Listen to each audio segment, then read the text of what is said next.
nous disons merci à Dieu Tout-Puissant, celui-là même qui nous garde sur terre les deux pieds, bien ferme malgré les difficultés. Nous disons également Allahu Akbar au Seigneur Tout-Puissant. Nous disons Alafia pour ceux qui également, à part ce nom, disent merci à leur Dieu. Nous disons également bien de choses à tous ceux qui nous suivent, tous ceux qui reconnaissent quand même que Dieu est dans leur vie. Nous vous disons bonjour et bienvenue au plateau de votre émission Grand Jury. Toutes nos excuses pour le retard constaté ce matin.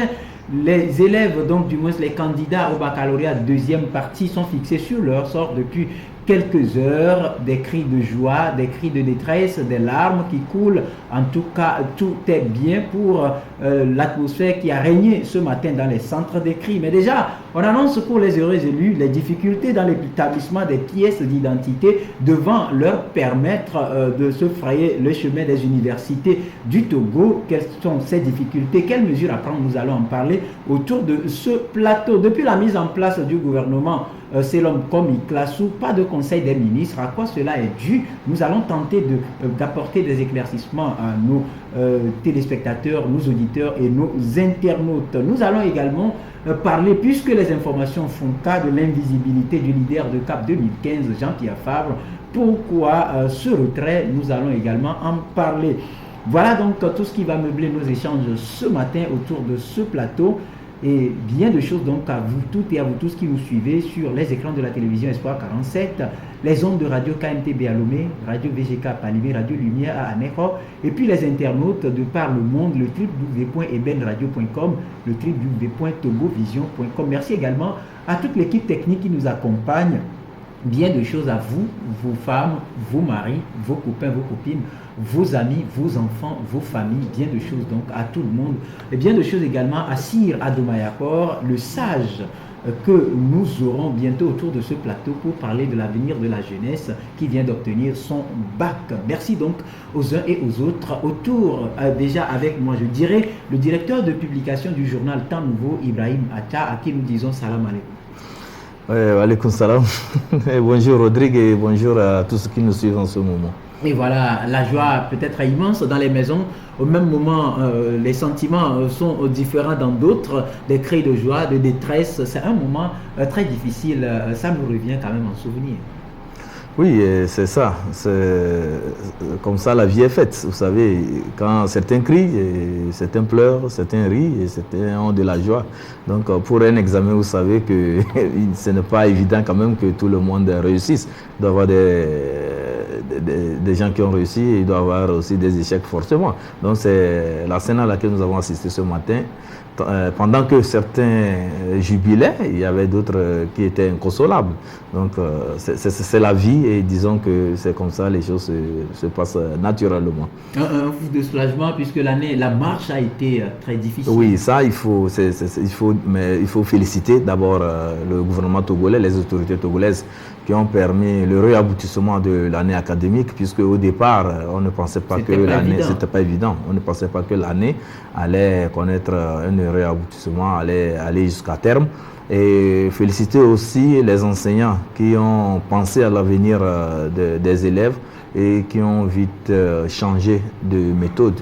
Bien évidemment, il faut aussi remercier les responsables des syndicats aussi qui ont mis de l'eau dans le vin et qui ont essayé quand même de voir ce qu'ils peuvent faire pour sauver l'année scolaire des élèves. Je pense que, grosso modo, il faut qu'on remercie tous ces acteurs qui, à un niveau donné, ont œuvré plutôt pour que l'année connaisse un réel aboutissement. Donc, c'est la joie pour tous les parents parce que l'investissement fait a porté ses fruits pour ceux dont les enfants ont réussi et pour ceux dont les enfants n'ont pas réussi, ils se disent que quand même les enfants ont été évalués et ils sauront que dorénavant que les enfants, en tout cas ceux qu'ils ont présentés à ces examens, n'étaient pas encore prêts. C'est l'occasion maintenant de redoubler d'efforts pendant les vacances et pour que l'année prochaine, l'année soit couronnée de succès. Voilà un temps propice pour la joie, pour peut-être les pleurs ou les regrets amers, mais également porte ouverte à l'avenir qui peut tourner, basculer pour ces jeunes, puisque vous n'êtes sans savoir qu'après la réussite ou peut-être l'échec, on a envie de se faire consoler, et partant de là, c'est vrai, c'est difficile des fois de le dire, mais on va plus vers la culture du sexe en temps réel, et ça fait basculer la vie de plusieurs personnes. Aujourd'hui, quels conseils on peut donner à ces jeunes, que ce soit ceux qui ont réussi ou ceux qui n'ont pas pu? Bon, il faut dire que pendant les vacances, les apprenants, tous les élèves pensent que c'est le moment pour c'est le moment de faire la pagaille, la bamboula, c'est le moment aussi de se distraire, mais la distraction ne se fait pas dans un sens beaucoup plus en tout cas intéressant, constructif. Voilà, dans un sens intéressant ou constructif comme on le dit. Donc il y en a qui s'en donnent à ce que vous venez d'évoquer tout de suite, c'est-à-dire que les rencontres idylliques qui tournent forcément vers l'érotisme. Il y en a quand même qui continuent par faire des recherches parce que ces personnes sont conscientes des enjeux qui les attendent l'année suivante. Donc, il y en a qui s'apprêtent en même temps, qui commencent par faire des recherches, qui commencent en même temps par s'apprêter pour affronter l'année suivante. Mais ce qu'il faut dire, en tout cas, il faut que nous disions cela pour amener tous ces élèves qui ont fini l'année scolaire à prendre la bonne option, c'est qu'il y a quand même actuellement un peu partout sur le territoire togolais des cours de vacances qui s'organisent. Il y a des activités socio-culturelles aussi autour des thématiques qu'on appelle le plus souvent vacances utiles. Donc je pense qu'il faudrait orienter plutôt nos élèves vers ces activités, ces pistes. Et là, ces élèves pourront apprendre beaucoup de choses, acquérir de nouvelles connaissances et aussi ne pas aller vers des options qui puissent être préjudiciables à leur avenir. Voilà, préjudiciable à leur avenir, mais vous n'êtes sans savoir que c'est un examen, le bac 2, qui ouvre les portes aux études supérieures, notamment les universités ou encore les centres de formation en BTS, brevet de technicien supérieur, également d'autres qui bénéficient des bourses pour aller à l'extérieur. Mais avant de parvenir à tout cela, il faudra se doter de pièces d'identité, on va dire convenables, de pièces d'identité incontournables, notamment l'acte de nationalité, véritable parcours de combattant pour les candidats à cet acte de nationalité. Aujourd'hui, Ibrahim, que pensez-vous qu'il faille faire pour faciliter ce passage-là aux heureux élus? Il faut dire que par le passé, c'était un parcours de combattant pour se faire établir l'acte de nationalité. Ce n'était pas aussi aisé. Et je me rappelle, pour nos frères qui viennent des zones les plus reculées du pays, vous savez que l'acte de nationalité s'établit uniquement qu'à Lomé. Et donc, pour nos frères qui viennent des zones un peu reculées, vers le fin fond, vers le septentrion, ce n'était pas quand même aisé, puisqu'on n'a pas cette culture d'apprêter les pièces avant d'arriver à l'université. Donc on attend, quand on est déclaré admis au baccalauréat, c'est maintenant qu'on commence par se faire établir l'acte de nationalité. Vous savez que le plus souvent, ce n'est pas aussi facile d'avoir ça en si peu de temps. Et pour certains qui doivent bénéficier d'une bourse extérieure, bon, c'est vraiment, ça devient presque de la désolation, parce que ce n'est pas facile de les avoir. Et nous pouvons dire que depuis, il y a de cela 3 ans, si j'ai bonne mémoire, les choses semblent être allégées à leur niveau. Je parle de ceux qui viennent franchement d'avoir le baccalauréat. Il y a une disposition qui est prise au service de nationalité. Quand vous êtes nouvellement admis, vous avez votre baccalauréat, on vous demande de fournir les pièces en plus d'une attestation attestant que vous venez d'avoir le baccalauréat. C'est juste pour créer une certaine rapidité, célérité dans l'établissement de ces actes de nationalité, pour permettre à ces nouveaux bacheliers de pouvoir faire les formalités qui s'imposent pour leur accès à l'université. Et il faut saluer cette démarche et demander à ce que Madame la directrice du service de nationalité réitère cette disposition, et que cette année encore, qu'on demande aux nouveaux bacheliers mais qu'on le fasse tôt. Oui, qu'on le fasse tôt. Bon, au-delà de ça aussi, c'est vrai qu'il ne s'agit pas seulement d'avoir l'acte de nationalité. Il y a aussi le passeport qui est un sérieux problème actuellement. Parce que pour ceux qui vont obtenir les bourses étrangères, il faut forcément voilà, c'est un document de voyage et il faudrait quand même qu'on doit avoir ça avant de prendre l'avion. C'est la croix et la bannière là-bas. Et là, vraiment, sans vous mentir, je ne sais pas comment le service de passeport est organisé, mais quand même on sent quand même qu'il n'y a pas quand même une certaine, si je peux dire, organisation sérieuse, parce que quand vous allez, vous laissez vos pièces, on vous prend vos pièces, on prend tout, on fait toutes les formalités requises, mais on vous dit d'aller, vous revenez après 2 semaines, mais après 2 semaines quand vous revenez, si vous avez la chance, ça sort, mais s'il y a un petit problème, on vous dit que ce n'est pas sorti et on ne vous dit rien, vous repartez. Donc ainsi de suite. Il y en a, je connais des gens qui font plus de 18 mois sans pouvoir avoir leur passeport. On ne leur dit rien. Mais on les tourne en rond. Quand vous allez, on vous dit que ce n'est pas encore sorti. Seuls ceux qui sont un peu ingénieux s'approchent du service contentieux. Et c'est là où on leur dit, il y a tel problème sur votre pièce, il y a ceci, il y a ceci. Et c'est en ce moment que certains retournent dans les préfectures où ils se sont fait établir l'acte de naissance pour chercher les souches et revenir prouver que c'est la même. Quand vous revenez aussi avec les souches, les pièces justificatives, ce n'est pas aussi facile quand même quand vous délivre votre passeport. Et vous attendez aussi un long moment, il faut toujours faire des tours, des va-et-vient au niveau du service passeport. Si entre-temps vous êtes découragé, mais c'est fini.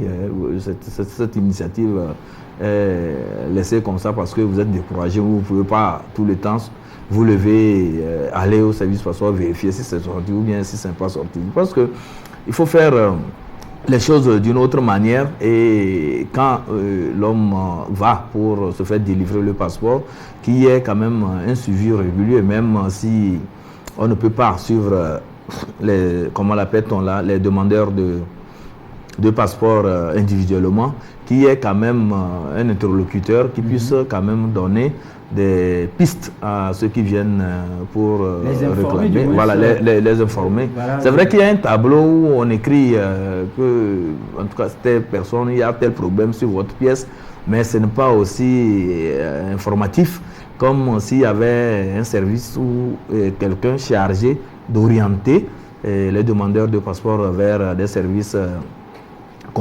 compétences censées donner des informations, fournir des informations qui puissent aussi orienter les demandeurs de passeport. Je pense que ça, c'est le problème que nous rencontrons. Quand vous allez, on vous dit, ce n'est pas encore fait et vous ne savez pas à quel niveau ça se situe. Voilà, vous ne savez pas à quel niveau ça se situe aujourd'hui. Est-ce que ça ne lance pas plutôt le débat de la biométrie? Vous savez, quand lors des périodes électorales, on va dire le chef délégation de la francophonie, l'Organisation internationale de la francophonie a quand même souhaité à ce que le Togo aille à la biométrie pour pouvoir informatiser ou du moins mettre en réseau tout le système partant des états civils jusqu'au niveau par exemple des services qui s'occupent de l'acte de nationalité ou du passeport pour faciliter. Est-ce qu'aujourd'hui on ne va pas plus aller vers ça comme piste pour faciliter la tâche aux Togolais? Non, je pense que sur ce plan, le Togo a fait énormément d'efforts puisque notre passeport, le passeport actuel qu'on délivre, c'est un passeport biométrique. Permettez, si normalement c'est bien fait, est-ce que difficulté devait y avoir? Parce que du moment où on a pu vous établir l'acte de nationalité, le passeport devrait passer comme une lettre à la poste, normalement. Oui, c'est ce que je dis. C'est qu'il se passe qu'il y a certaines personnes qui détiennent encore l'ancienne formule de nationalité. Donc, du coup, vous savez que ce n'est pas informatisé. C'était établi par des machines, par les dactylographes, les anciennes machines, voilà, et donc de saisie. Donc, ce n'est pas informatisé, ce n'est pas rentré dans un circuit où on peut dire qu'il y a eu une centralisation des données et que quand vous amenez les pièces, il suffit seulement d'interroger la machine et ça vous relève tout ce qu'il y a comme référence par rapport à vos pièces fournies. Mais depuis un certain temps, comme je le disais tantôt, il y a eu un effort qui a été fait en ce sens au niveau du service de nationalité actuellement, et tout est informatisé. La preuve, quand vous faites établir l'acte de nationalité, ce n'est plus un acte que vous allez garder à chaque fois que vous faites la photocopie pour aller légaliser, déposer. Mais il faut toujours... c'est le duplicata qui se fait. Donc, à chaque fois que vous retournez, vous donnez les références et on vous sort en même temps le duplicata. Donc, ce qui veut dire que tout est informatisé à ce niveau. Mais ceux qui n'ont pas eu la chance d'avoir ces nouvelles pistes de nationalité, c'est à ce niveau que le problème se pose. Mais il y a aussi, au niveau des services passeports, le passeport que nous avons maintenant, c'est un passeport biométrique. Et d'ailleurs, même ça fait la fierté parce qu'il y a certains pays qui traînent toujours avec des passeports de format beaucoup plus analogique, on va dire, anachronique, parce que ce n'est pas ça aujourd'hui. Parce que quand vous sortez, quand vous êtes togolais, vous voyagez avec votre document de voyage, votre passeport. Quand vous arrivez dans des aéroports et que vous êtes avec d'autres nationalités, quand vous présentez votre passeport, on sent que le Togo a pris de l'avance quand même en matière d'établissement de ce document de voyage. Il y a beaucoup de choses qui ont été faites. C'est la lenteur maintenant qu'il faut voir. Il y a eu entre-temps des initiatives, c'est-à-dire que il y a eu une organisation d'établissement forain de documents de voyage et pièces d'identité. Des journées portes ouvertes. Des journées portes ouvertes. Bon, voilà, ça a été fait. Certains ont pu bénéficier de ça, mais ce n'est pas encore ce que les Togolais voudraient. Les Togolais voudraient qu'on allège la situation à ce niveau, parce que le passeport, c'est un document de voyage. Si on met plus l'accent sur le passeport et qu'au niveau des pièces de la carte d'identité, c'est aussi facile de se faire établir, je me dis qu'on a changé les donnes parce que c'est la pièce d'identité qui devait être vraiment la pièce la plus prisée, la plus recherchée, parce que c'est ça même la carte d'identité nationale.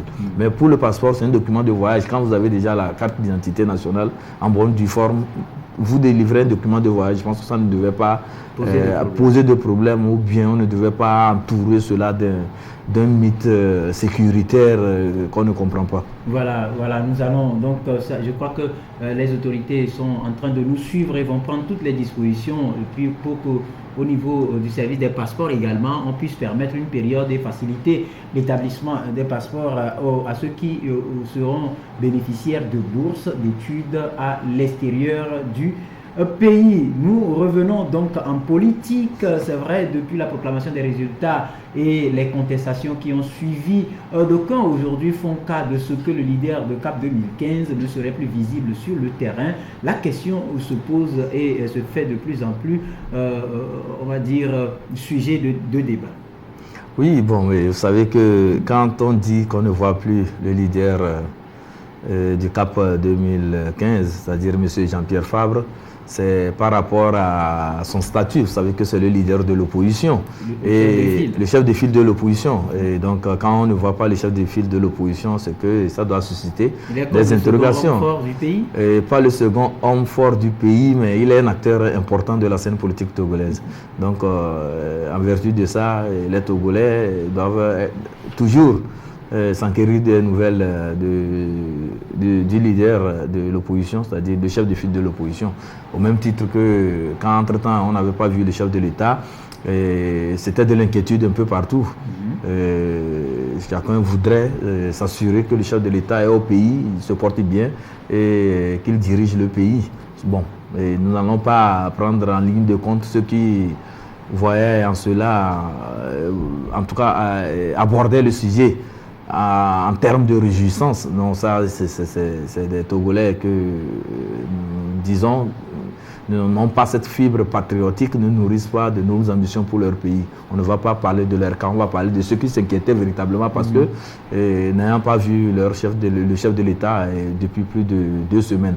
Bon, heureusement qu'il y a eu une activité à la présidence de la République qui a nécessité une couverture médiatique et cela a permis aux Togolais de savoir que le chef de l'État est là au pays, il travaille. Il a effectué une sortie bien sûr. Et on l'a vu, tout ce qui se disait autour de sa santé, mais depuis ça a été déjoué. C'est ce que quand même les informations donnent. Non, les journaux en parlent. Mais non, le chef de l'État, il est là, il travaille.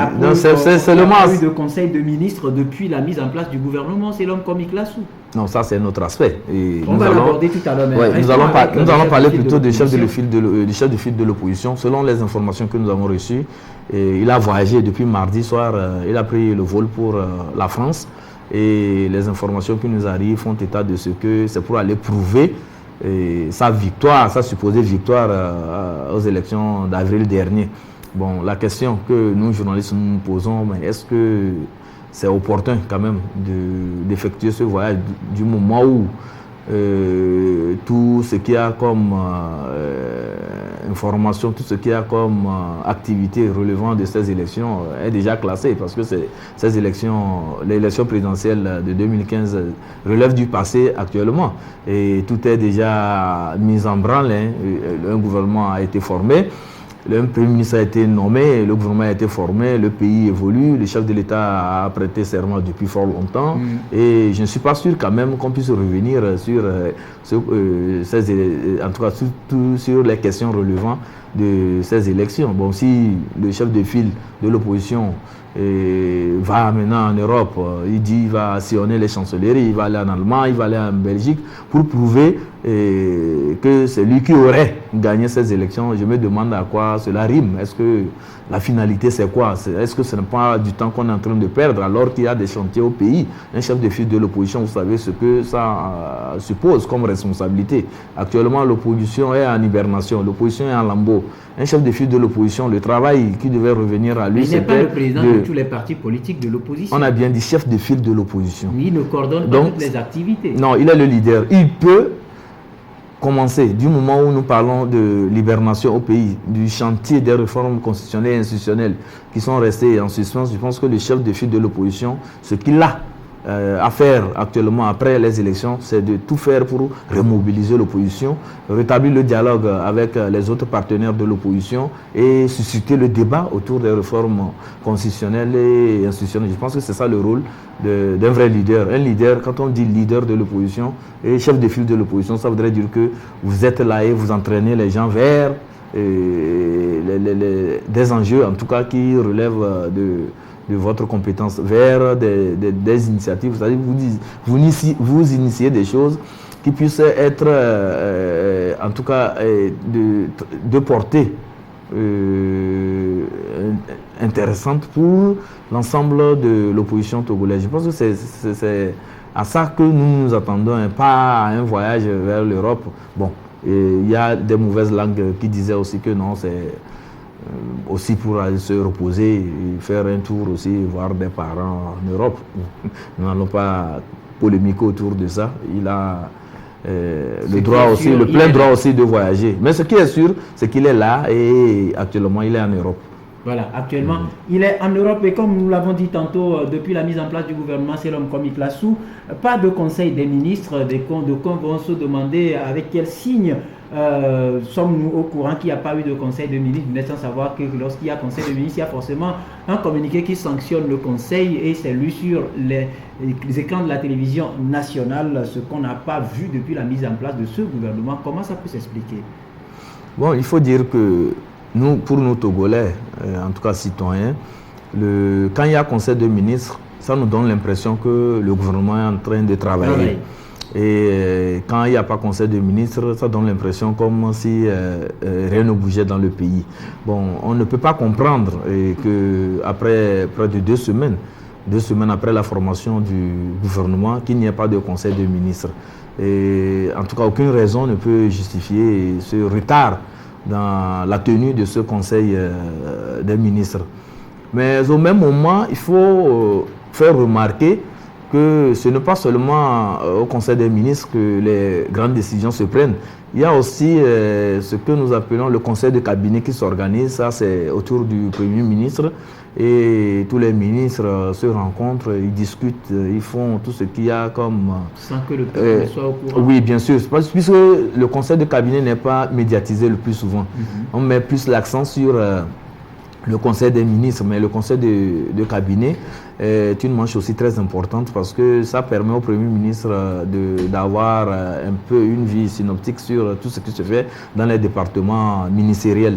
Et ça, c'est au cours de ces conseils de cabinet quand même qu'il y a aussi des orientations qui sont données au ministre par rapport à la politique générale du gouvernement. Donc, si juste là, il n'y a pas conseil de ministres, les Togolais ont droit de s'inquiéter parce que jusque-là, les ministres ne sont pas encore rencontrés. On se demande, les nouveaux venus, est-ce qu'ils ont eu la chance de rencontrer aussi le chef de l'État, puisque c'est aussi l'occasion pour rencontrer le chef de l'État et c'est l'occasion aussi pour donner des communications. On donne des communications par rapport à certains départements ministériels. Et c'est au cours de ces conseils des ministres, quand on écoute les communications, que les décisions sont prises. Bon, depuis, il n'y a pas eu de décision. Bon, ça donne l'impression que les choses n'évoluent pas. Mais c'est pourquoi j'ai rectifié en disant que le conseil de cabinet peut tenir lieu de conseil de ministres. Puisqu'il y a aussi un travail sérieux qui se fait là-bas. C'est aussi un travail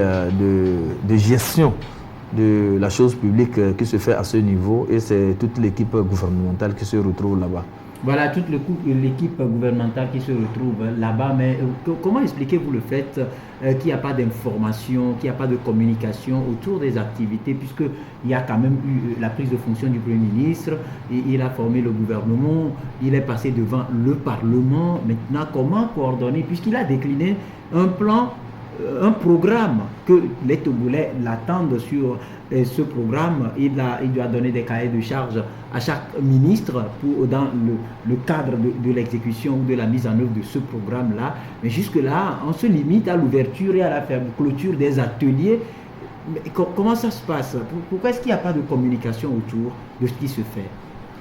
Bon, je dirais d'emblée que... vous faites partie de ceux qui pointent du doigt quand même ce qu'on appelle manque de communication. Oui, il y a ce problème dans notre pays et nous disons que le gouvernement ne communique pas assez, et c'est vrai, et c'est le constat de tous les Togolais. Assez ou pas du tout? Non, assez. Nous n'allons pas dire pas du tout parce que il y a des activités qui sont médiatisées dans le pays. Il y a lors du passage du Premier ministre à l'Assemblée nationale, mais c'est médiatisé. Donc le gouvernement communique, il y a des communiqués, en tout cas des ministres, des départements ministériels qu'on nous fait passer souvent sur la télévision nationale, sur les radios, un peu partout. On les suit, mais nous disons que la communication n'est pas assez parce que le gouvernement n'est pas très offensif en matière de communication. Nous avons un président de la République qui est très discret, qui parle peu, c'est sa nature, mais au même moment, il y a quand même des relais. Il a un service de communication qui doit forcément communiquer. Au niveau des ministères aussi, il y a des ministres qui communiquent beaucoup.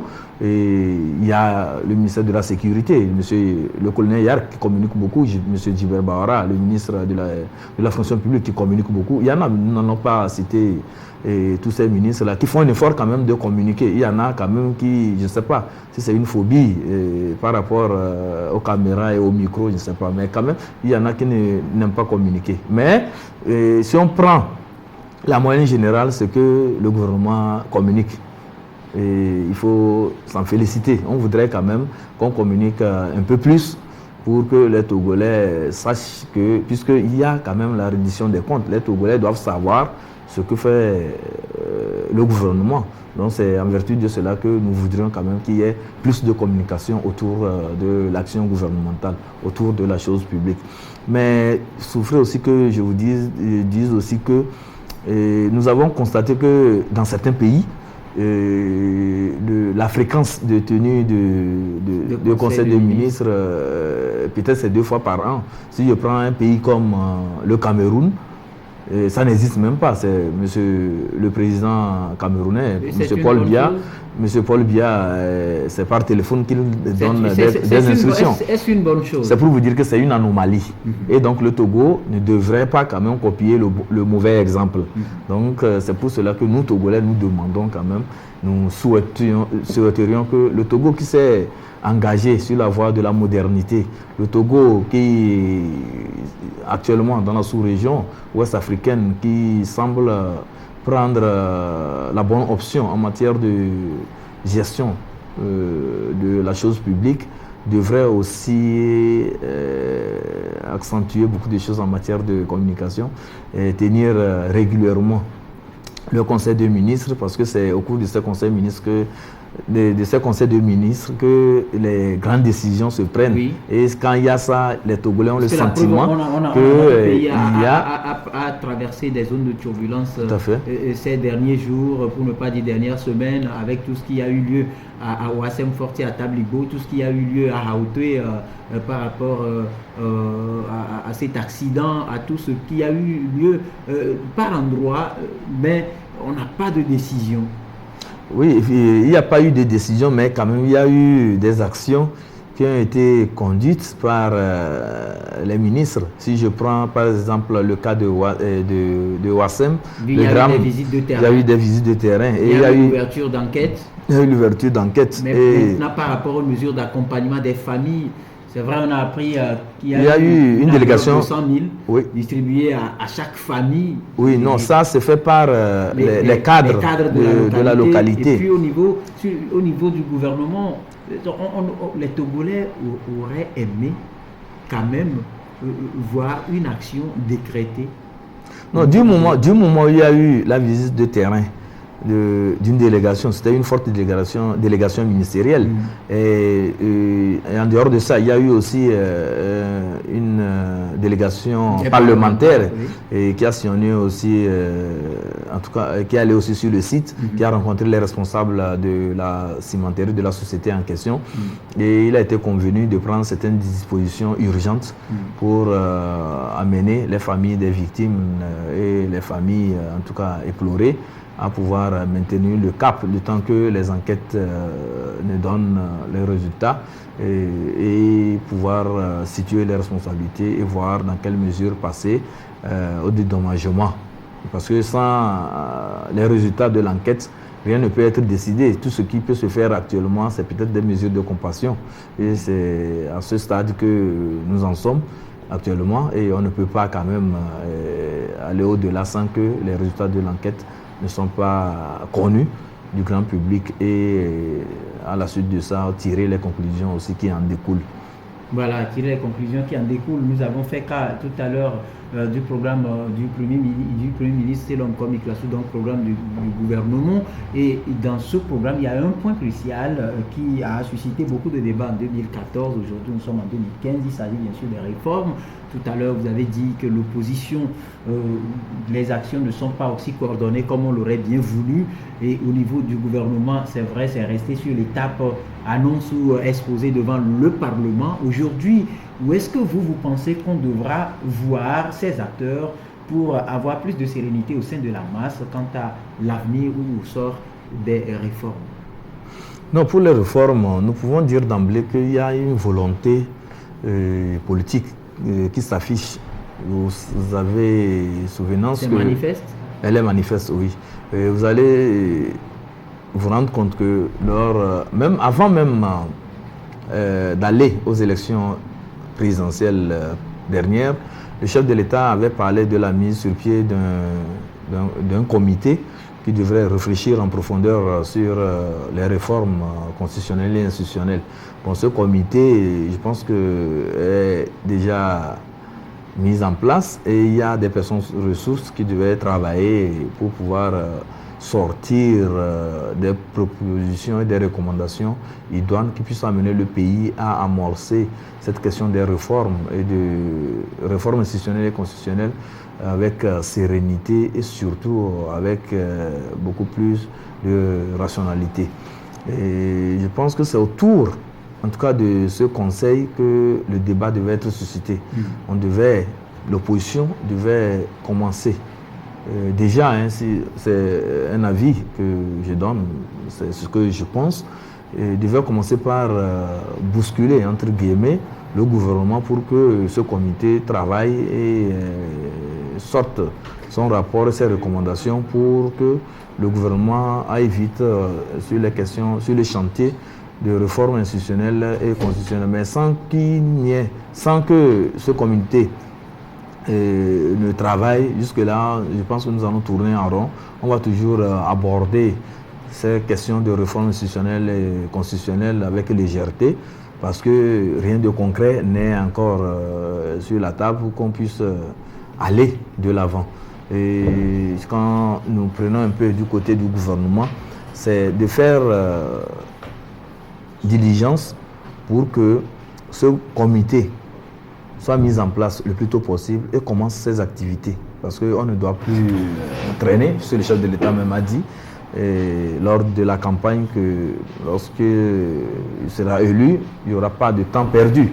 Il va attaquer en même temps les chantiers et la question des réformes institutionnelles et constitutionnelles fait partie aussi des chantiers prioritaires dans notre pays. Puisque quand vous suivez les axes de la politique générale du gouvernement, il y a le troisième axe, voilà, qui parlait de réformes constitutionnelles et institutionnelles. Donc je pense qu'il faut vite aller sur ce terrain, travailler considérablement pour que le Togo se dote des tests constitutionnels qui puissent refléter la réalité aussi et qui puissent être aussi rationnels que possible et surtout refléter ce que nous appelons les principes démocratiques. Voilà, Emmanuel Vivien Tommy, directeur de publication du journal Plume Libre, c'est notre second invité. Il vient de faire son entrée, comme on le dit très souvent. Le journaliste, c'est celui-là qui arrive quand même, malgré les difficultés, à apporter quand même sa pierre à la construction de son pays. Et malgré les difficultés, il est avec nous. Bonjour et bienvenue.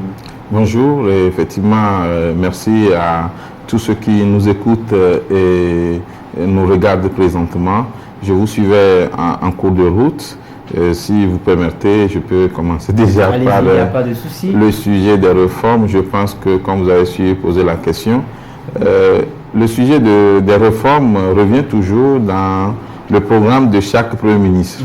Moi, j'ai constaté que si le Premier ministre Yaovi Agboibo s'est consacré surtout à l'apaisement et à la transparence des élections, presque tous les premiers ministres qui ont suivi, notamment Eden Kodjo d'une manière ou d'une autre, a parlé de réformes dans l'administration.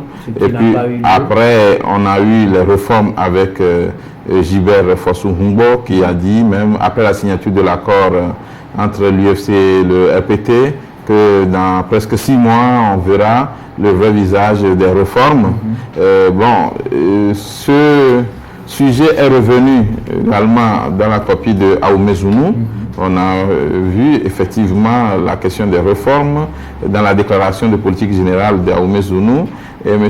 Klassou aussi reprend les mêmes choses pratiquement. Alors on peut se poser la question de savoir pourquoi sous ces différents chefs de gouvernement, on n'arrive pas à faire les réformes.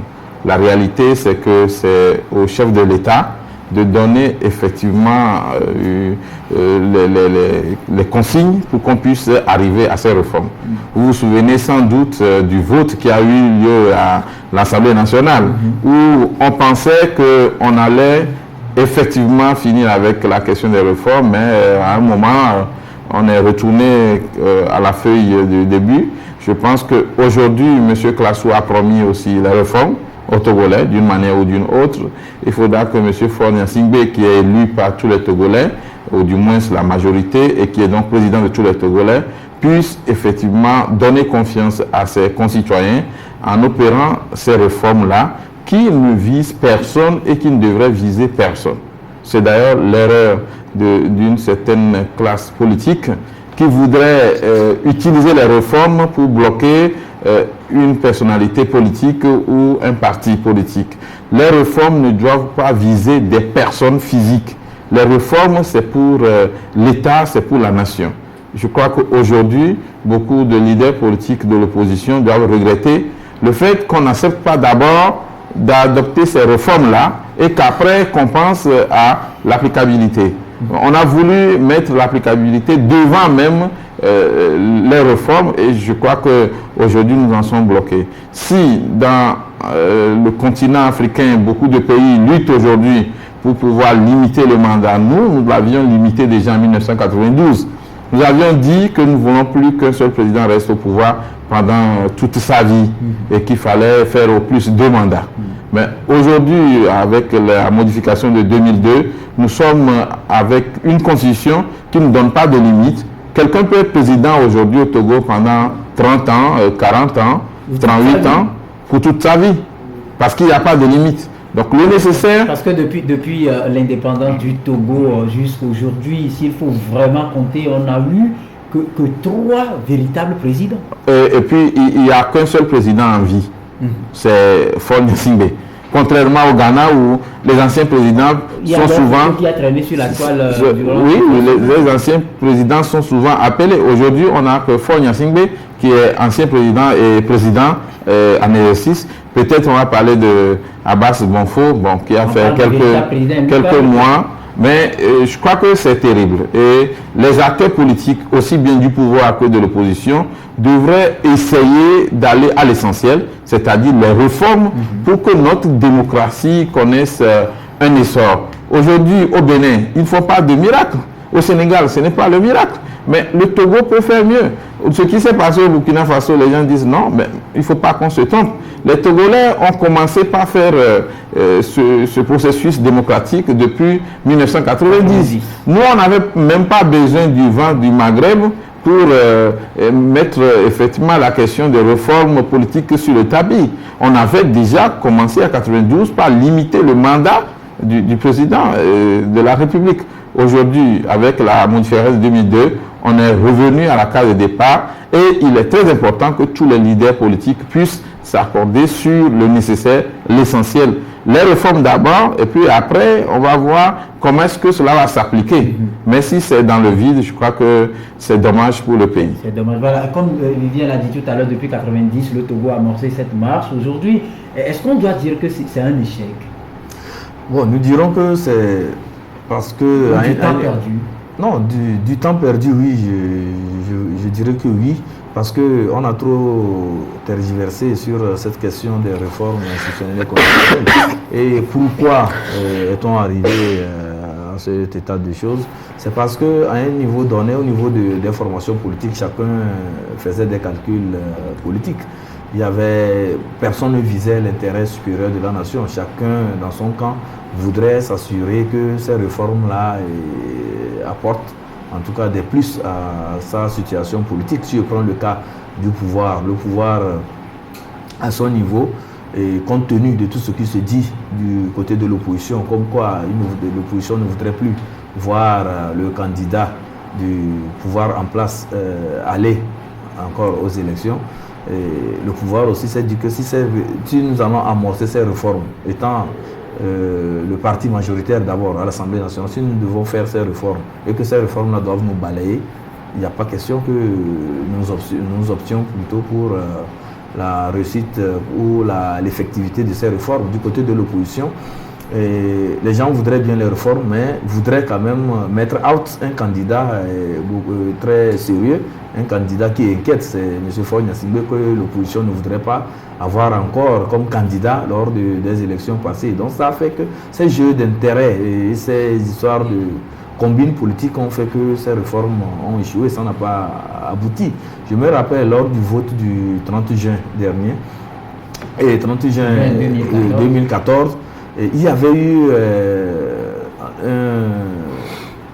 eu une démarche qui a été entreprise par le parti majoritaire, c'est-à-dire que le groupe parlementaire majoritaire à l'Assemblée nationale, groupe majorité parlementaire à l'Assemblée nationale, qui avait voulu discuter en tête-à-tête avec certains responsables de l'opposition, de manière à sortir quelque chose de consensuel pour pouvoir opérer le vote. C'était un travail collectif en commission. Oui, non, ça a été fait en commission, mais ils ne se sont pas entendus. Donc il a fallu quand même qu'il y ait ce que nous appelons des conciliabules politiques.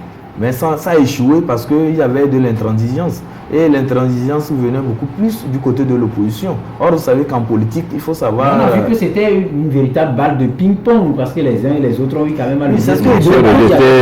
Oui, mais pourquoi il dit qu'il y a eu l'intransigeance? C'est parce que quand vous savez que vous allez... Quand vous savez que vous allez à une élection et vous savez que le rapport de force est à votre défaveur, il faudrait quand même faire usage de ce que nous appelons la ruse. La ruse voudrait quand même que l'opposition puisse faire des concessions réalistes et objectives, des concessions objectives, et amener le pouvoir aussi à lâcher du lest. Et au finish, nous aurions ces réformes. Si tant que ces réformes n'étaient pas, comme le disait mon confrère Vivien Tomi, n'étaient pas dirigées contre une personnalité. Sinon, si on voulait les réformes pour que le pays avance, pour la nation togolaise, je pense que ça devait être fait. Mais c'est parce que certains se focalisaient sur certains intérêts, il y avait des combines, des choses qui se faisaient en sourdine, c'est ce qui a fait que ça a échoué. Et ça, il faut dire que moi, je dis que l'opposition n'a pas su tirer son épingle de jeu. Parce que, étant minoritaire à l'Assemblée nationale, il suffisait seulement de faire certaines concessions. On allait avoir ces réformes, on allait voter et on serait allé à ces élections. Au moins, il devait avoir les élections là devaient être une élection en 2 tours. Le mandat allait être limité. Mais actuellement, vous savez, nous sommes toujours à la case de départ. C'est le statu quo. Nous sommes allés à ces élections. L'opposition n'a pas pu bloquer le candidat du pouvoir pour qu'il soit candidat. Donc voilà des choses sur lesquelles les gens sont contentés, les gens sont attardés et au finish, on n'a pas eu ça. C'est un débat. On va revenir. Il nous reste 2 minutes. On va donner le soin à Vivien Tomi de peut-être placer un mot autour du sujet et revenir clôturer avec le sujet par rapport aux bacheliers, les difficultés dans l'établissement des pièces d'identité, puisqu'ils en ont besoin pour aller à l'université. Oui, je pense que ce qui me gêne particulièrement, c'est qu'en 2003, M. Yadema Nyasingbe, paix à son âme, avait promis aux Togolais qu'il ne se présenterait plus. En 2003, il a dit, je ne ferai même pas une nuit de plus. Il avait dit à Chirac, il a dit à Chirac que je ne vais pas changer la constitution. Voilà. Je n'enlèverai même pas une virgule, je ne vais pas ajouter même un point. Mais curieusement, en 2003, je me rappelle très bien, les gens se rappellent, le Premier ministre Kofi Sam est venu à la télévision pour dire, nous l'avons supplié et nous lui avons demandé de se présenter. Il a accepté, en fait, bravo. Et les gens ont crié. Mais M. Faure Nyasingbe n'avait pas promis, lui, quitter en 2010 ou en 2015. Mais beaucoup de politiciens ont voulu, mettre ça plutôt à l'avant au lieu de privilégier les réformes. Il fallait faire les réformes d'abord et après, on va voir à qui s'appliquent effectivement ces réformes. Il fallait faire les réformes et puis, pourquoi pas laisser 5 ans passer. Est-ce que vous avez comme l'impression que les élus du peuple au Parlement pensent réellement au peuple ou bien aux personnes à qui ils font allégeance? Non, ils devraient penser au peuple, mais c'est qu'ils défendent d'abord les intérêts de leur parti politique, ce qui est dommage. Aujourd'hui, même que ce soit les députés de l'opposition comme les députés du pouvoir, il y a certaines initiatives que les citoyens attendent qu'on n'arrive pas à remarquer, qu'on ne voit pas de leur côté. Et bon, comme le temps passe, vous avez voulu qu'on termine avec la question des pièces d'identité. Je crois que c'est dommage. Normalement, quand on est élève et déjà à classe de 4e, on devait commencer par soi-même trouver une solution pour la question des pièces d'identité. Aujourd'hui, ce temps est dépassé où pour faire la nationalité, il faut attendre 5 mois, 6 mois. Vous pouvez vous-même faire les démarches et avoir la nationalité rapidement. Allez-y, s'il vous plaît, adressez-vous à la directrice de la nationalité, allez directement au service et puis ils vont trouver une solution parce que ce sont des pièces dont vous avez besoin pour pouvoir évoluer. Voilà, merci. Donc, rapidement, la une du journal Nouvelle Opinion qui vient de nous parvenir. Célébration de la journée mondiale de la population, le centre des sinistrés de catastrophes naturelles et ou anthropiques d'Agoué bénéficie des dons de diverses natures. Et puis, fin de mission d'Hervé Assa au Togo. Un travail salué par le gouvernement togolais. Hervé Assa, c'est le représentant de la Banque mondiale au Togo. Sommet international sur la sécurité maritime en novembre prochain à Lomé. La perspicacité de Faure Nyasingbe saluée par tous, écrit Nouvelle Opinion politique togolaise. L'opposition se cherche et perd peu à peu ses repères, nous écrit le journal. La politique générale du gouvernement Klassou prend son envol, écrit toujours Nouvelle Opinion, qui titre les députés donnent quitus au statut particulier de la police nationale. Obstacle à l'émergence du continent noir, Kakonou Moupor qui dit, je cite, le franc CFA freine le développement de l'Afrique. Et pour finir, attentat de Boko Haram au Tchad, des témoins de N'Djamena racontent l'horreur. C'est donc fini pour ce rendez-vous du jour. Le temps est si vite passé, mais merci d'avoir été des nôtres. Merci également à nos invités, Ibrahim Atta, directeur de publication du journal Temps Nouveau, Emmanuel Vivien Tommy, directeur de publication du journal Plume Libre, journal à lire également sur le web via le www.plumelibre.tg. Voilà, et merci donc à toute l'équipe technique qui nous a accompagnés, les cadreurs, les réalisateurs, les spécialistes des lumières et son, bien de choses. Donc bonne journée, au revoir.